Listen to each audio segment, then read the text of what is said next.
Dernier jour de labeur pour Antonio Rava et son équipe. Ce restaurateur italien a presque terminé la remise en état de l'une des œuvres les plus monumentales de Keith Haring. Il était temps d'intervenir maintenant, avant que la peinture murale ne se désagrège davantage. Donc d'abord pour éviter sa perte, mais aussi pour offrir un futur durable à cette œuvre, qui est tellement belle et importante. Derrière ces échafaudages, une légendaire créature des mers, surplombée de l'un des personnages caractéristiques de Keith Haring.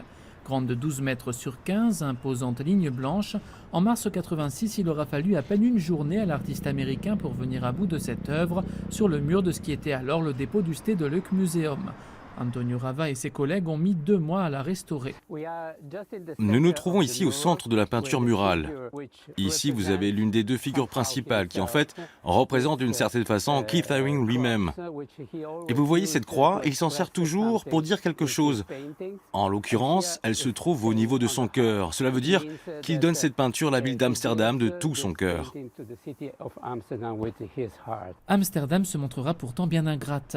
Plus tard, le bâtiment devient un simple entrepôt frigorifique. Pour l'isoler, une protection en métal est installée.